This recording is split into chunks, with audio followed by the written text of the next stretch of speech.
I'm living a life that you wish you lived. Get it, kid, if you don't, you never will. I'm getting better still, smoking out a vacuum seal. In this bitch, she a monster. Lean in a Fanta.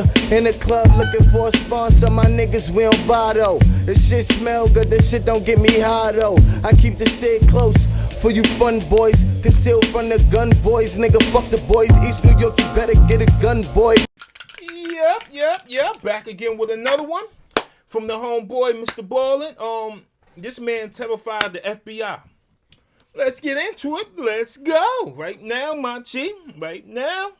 There are a few graphic and distressing details that are revealed at the end of this story. Viewer discretion is advised. But before we get into today's story, if you're a fan of the strange, dark, and mysterious delivered in story format, then you've come to the right place because that's all we do, and we upload 3 or 4 times every week. So if that's of interest to you, please replace the like button's eye drops with Egyptian fox urine. Also, please subscribe to our channel and turn on all notifications so you don't miss any of our weekly uploads. All right, let's get into today's story.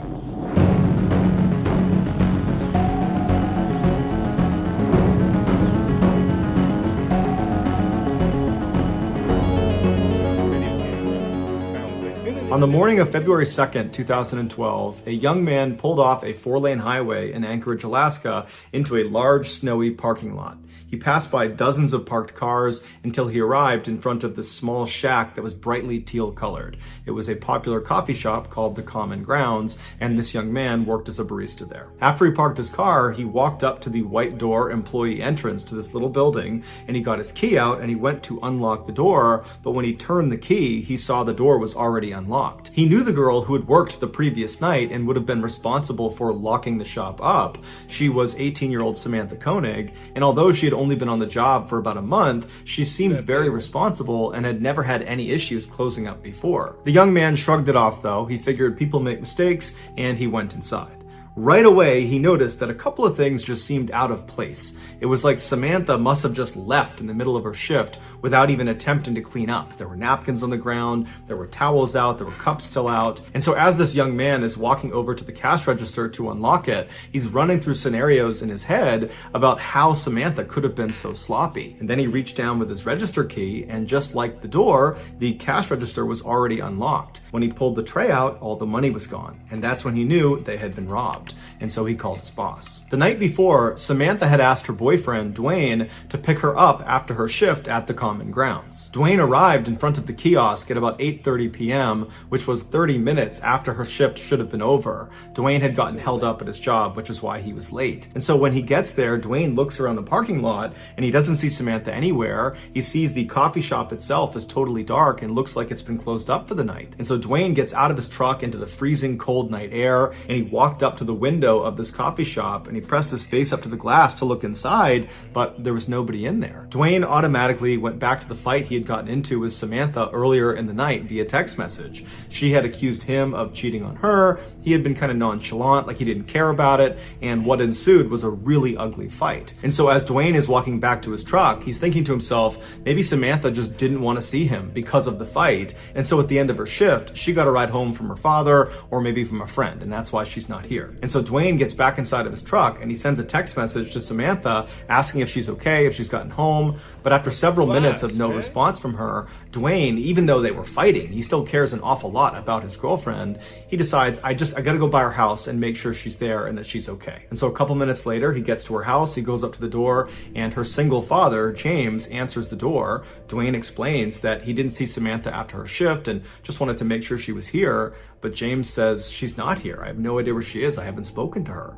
And so the two men go into James's kitchen, they sit down, and they start texting and calling Samantha to try to figure out where she is. And after a couple of minutes, Dwayne's phone lights up, and it's a text message from Samantha. And the message clearly indicates that she's still very upset with Dwayne, but she's saying that she needs some time to think, and that she's gonna be with some friends for a couple of days, and would he, Dwayne, let her father know where she was. And so Dwayne shows James the text message, and Samantha's father looks at it, and he's thinking to himself, you know, this is very very uncharacteristic of Samantha.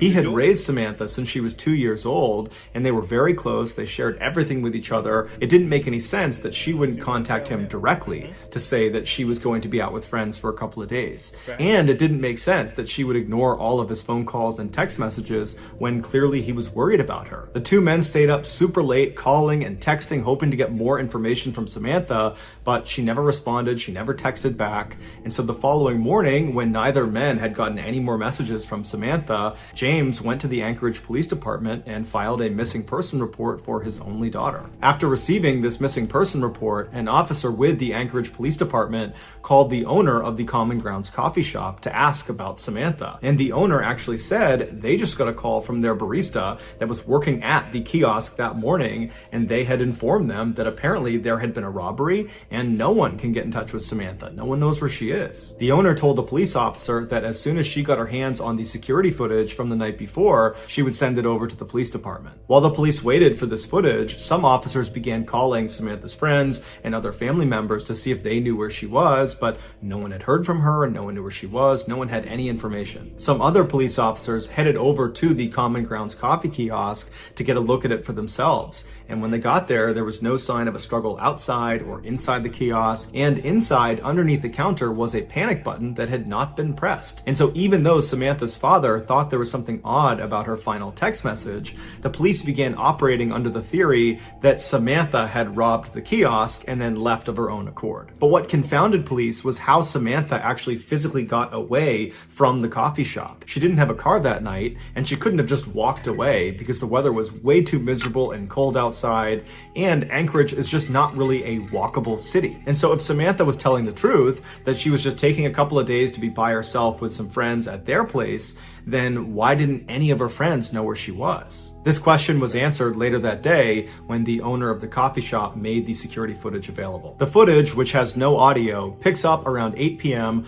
on February 1st, 2012, which was the night Samantha went missing. It shows Samantha inside of the kiosk. She's working alone, she's cheerful, and she's busy. And then at some point, someone that we can't see, they're outside of the camera's range, comes up to the window and orders a drink. Samantha clearly turns to them, acknowledges their drink order, and turns and begins making this drink. And then after she's done making it, she turns to give it to this person, and immediately Samantha steps back and puts her arms up. And then seconds later, she reaches over and turns off the lights inside of the kiosk, and then she gets down on her knees with her back to the window. She stays in that position, not talking, not moving, for about a minute before she slowly stands up and walks down the kiosk towards the cash register. She opens it up, she scoops some money out of it, then she walks back to the window and appears to hand it to a shadowy figure on the other side of the window, and then Samantha turns, kneels again with her back to the window.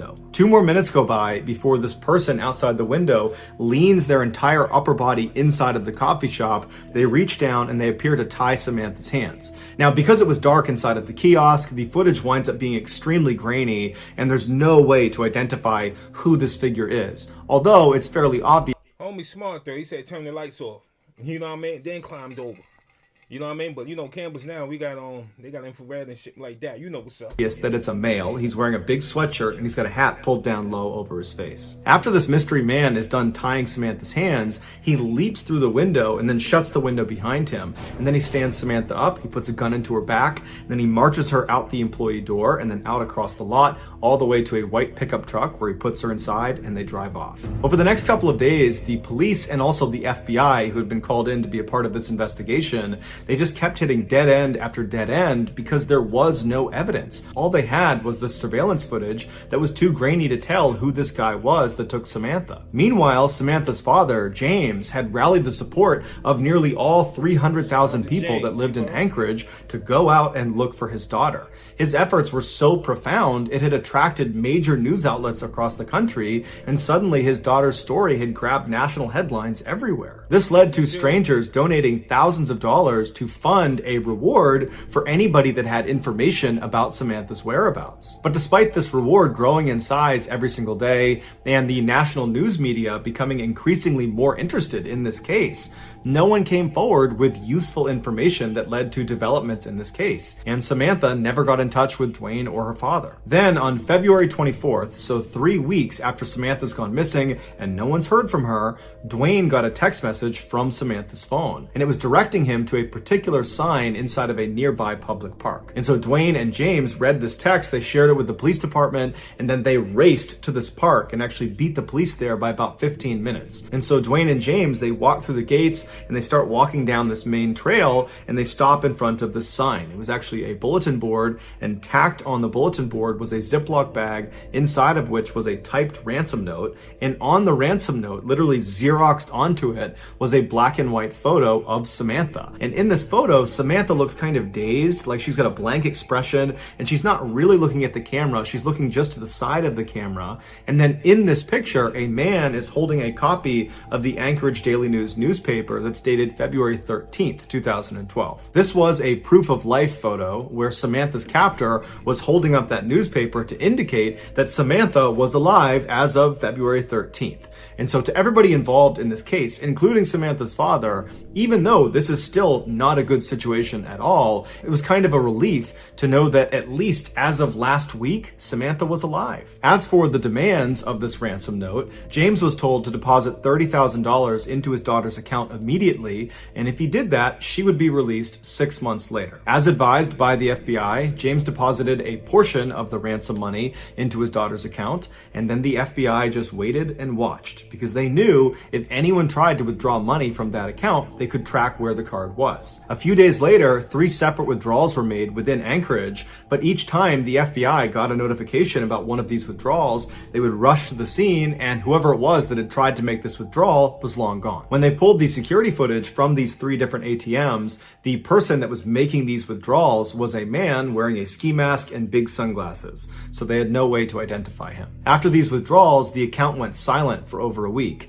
and in that time, there was no word from Samantha. Then on March 7th, more withdrawals were made, but they were in Arizona, and then New Mexico, and then in Texas. Again, authorities would rush to these ATMs, but they would get there right after the masked man with sunglasses had just left. But there was a break this time. In one of these surveillance videos from one of the Texas ATMs, they spotted the car this guy was getting into before he left. And it was a small sedan, it was a white Ford Focus, and they saw him leave going east on a Texas highway. And so authorities in Texas were told to look out for this particular car in this part of Texas. And sure enough, on March 13th, a Texas patrolman spotted the car sitting in a hotel parking lot. He waited nearby until a man in his 30s walked out of one of the hotel rooms, walked down, and got inside the car, and then this patrolman just kind of followed him and looked for any reason to pull him over. And as he had his radar gun on this guy, he noticed he was going 2 miles per hour above the speed limit, and so he pulled him over. The patrolman got out, he walked up to the driver's side window, the window was already down, the man was very calm. The patrolman asked him for his license, and the guy handed him an Alaskan license. His name was Israel Keys, he was 34 years old, and he lived in Anchorage. The patrolman knew this was the guy. He called in backup, and before long they were searching Keys' car, and in the trunk they found a ski mask along with other clothes that matched the description of the guy who was making withdrawals from these different ATMs. They also found a gun, as well as Samantha's cell phone and debit card. After Keys was arrested and was brought into custody, he denied having any involvement with Samantha's disappearance. But after being presented with the overwhelming evidence, Pardon me, yeah, these flies in here, man. After this video, I'm gonna get another fly trap, man. Shit getting real, you heard? Evidence that suggested otherwise, he caved and said yes, he would tell them the full story of what happened to Samantha, but they had to get him an Americano coffee, a peanut butter Snickers, and a cigar. Once he had said items, he began to speak.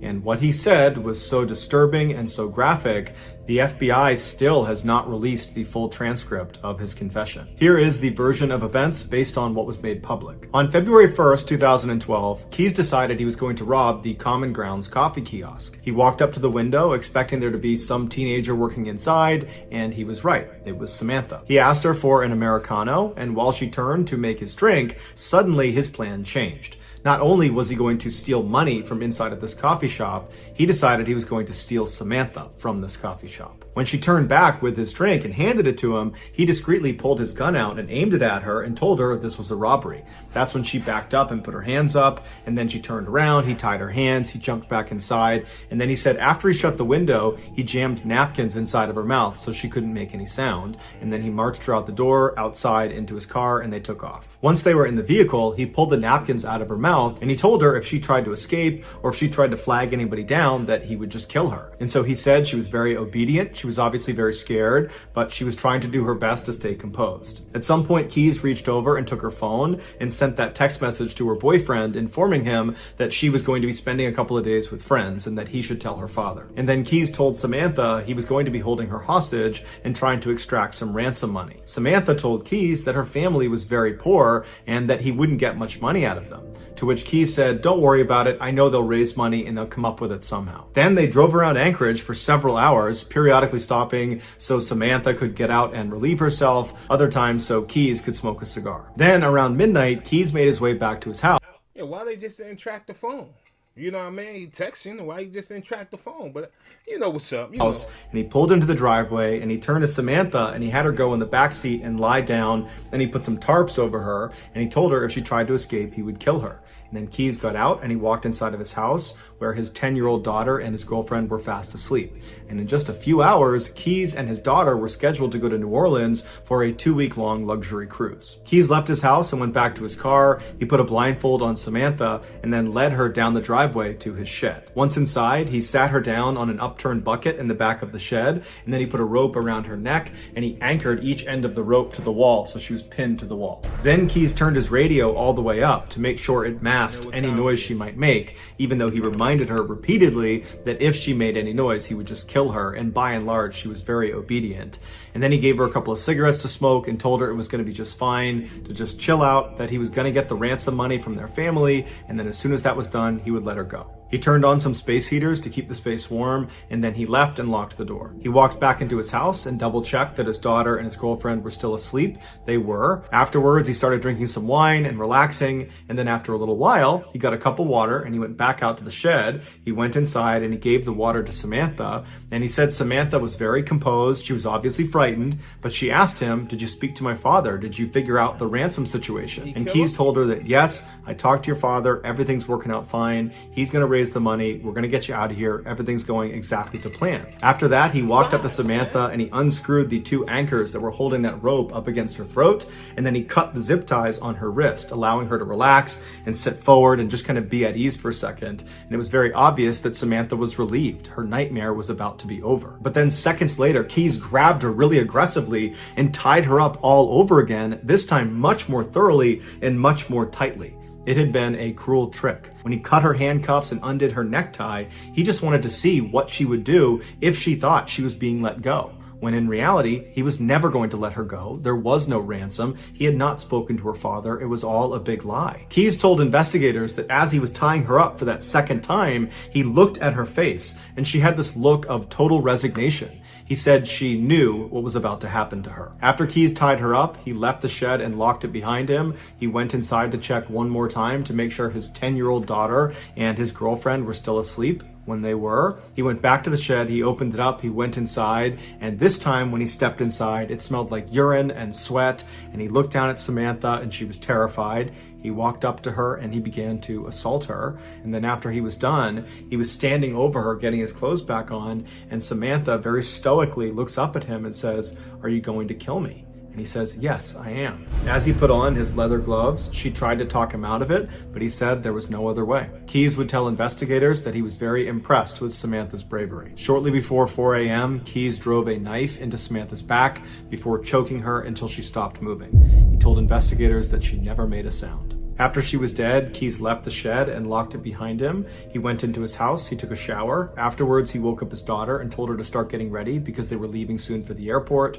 While his daughter was getting ready, Keys went back out to the shed, he went inside, he rolled Samantha's body up in a tarp and pushed her towards the back. He unplugged the space heaters, turned off the lights, turned off the music, and then double locked the shed and went back inside the house to make his daughter breakfast. At 5 a.m., a cab showed up at the house and Keys and his daughter hopped inside and they made their way to the airport and then on to New Orleans, where they went on their 2-week-long vacation. After they got back, Keys went inside of his shed, he unrolled Samantha from her tarp, and by his account, she still looked fairly lively, and so he dressed her in some new clothes, he put lots of makeup on her face, he braided her hair, and then he stitched her eyelids open, so it gave the impression she was alive and alert, and then he held up a copy of the Anchorage Daily News next to her, and then took several photos, creating that proof of life photo for the ransom note. If you want to see this photo, you can Google it, but that's that's up to you. After he took these pictures, he chopped her body up into pieces and then disposed of her in a nearby frozen lake. It would turn out Samantha was not Israel Keys' first victim. He was in fact a serial killer who specifically preyed on completely random people because he enjoyed watching them die. Over the years, he had hid what he called kill kits all over the United States, which were these caches filled with weapons and other tools designed to capture and kill people. This way, no matter where he was in the country, when he had an urge to go kill someone, he would just go to his nearest kill kit, dig it up, and then go target a random stranger. And he didn't care if you were young, old, big, small, male, female, alone, or in a group. Everyone was a target of opportunity. Keys told investigators that as soon as he saw Samantha inside of that coffee kiosk, instantly he knew he was going to kill her. Everything about the ransom, the robbery, all of it was just a lie to keep her in line, to give her some hope that she might get out of this alive. When in reality, the second she walked outside of the doors of that kiosk, she was dead. Keys admitted to killing Samantha as well as an older couple up in Vermont, but he would take his own life in a jail cell in December of 2012 before he named any of his other victims. And so to this day, we have no idea how many people he killed. The best guess is 11 based on a drawing he made in his jail cell, but that's just a guess. So that's gonna do it, guys. If you found the secret in today's video, let us know in the comments what it is and where you found it, so give us the timestamp. And if you're the first to do that, we will pin you at the top of the comments section. If you enjoyed today's video and you haven't done this already, please replace the like button's eye drops with Egyptian fox urine. Also, please subscribe to our channel and turn on all notifications so you don't miss any of our weekly 3 or 4 video uploads. If you want to get in touch with me, you can direct message me on Instagram or on Twitter. My username for both platforms is the same. It's JohnBallen416. I also have a ton of content over on TikTok where my username is mrballen. I also have a second YouTube channel called Mr. Ballen Shorts where I post random short videos and lost episodes. If you have a story suggestion, please submit it to our subreddit just called Mr. Ballen. It's linked in the description below. So whether I see you on Instagram, Twitter, TikTok, Reddit, YouTube, or some combination, just know that I really appreciate your support. And until next time, that's going to do it. See ya. Peace, love, and a bottle of what? You know what's up. You know what I mean? You know. Listen, there are... Man, hopefully y'all enjoyed this reaction. If you didn't, hit the dislike. It's cool.